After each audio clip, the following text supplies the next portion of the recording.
আকাশ থেকে পড়ছে 200 টাকা 50 টাকার নোট। সেই টাকা কুড়াতেই ভিড় জমাচ্ছে এলাকার সাধারণ মানুষ। এক অদ্ভুত কাণ্ড, আকাশ থেকে নাকি পড়ছে টাকা। এমনই ঘটনাকে ঘিরে চাঞ্চল্য ছড়িয়েছে হবিবপুর থানার কাঠের ব্রিজ এলাকায়। এই খবর পেয়ে ভিড় জমিয়েছে সাধারণ মানুষ। গত সোমবার থেকে রাস্তার উপরে পড়ছে টাকা, এমনই ভিডিও ভাইরাল হয়েছে সোশ্যাল মিডিয়ায়। দেখা গিয়েছে কখনো 200, কখনো 50 টাকা, 5 টাকা, 2 টাকা পড়ছে আকাশ থেকে। এই ঘটনাকে ঘিরেই হইচই পড়ে যায় গোটা এলাকায়। আর এই খবর যখন বিভিন্ন এলাকা ছড়িয়ে পড়ে, সেখানকার মানুষজন এসে এই এলাকায় ভিড় জমাচ্ছেন এবং টাকাও কুড়িয়ে নিয়ে যাচ্ছেন বাড়িতে। দেখা গেল এমনই ছবি সোশ্যাল মিডিয়ায়। কত টাকা পেলা তুমি?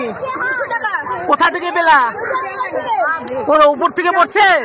আমি দেখিনি তো, আমি ঢুকলাম দেখে 200 টাকা করে। তোমার বাড়ি কোথায়? কি বিষয়? এখানে পয়সা পড়তেছে। কি হয়েছে? আমি লোকের মুখে শুনে আসলাম যে এখানে নাকি বলে গাছ থেকে টাকা পড়ছে। আপনি দেখেননি? না, আমি দেখিনি তো, শুনে এসেছি দেখতে। কোন জায়গায় এটা?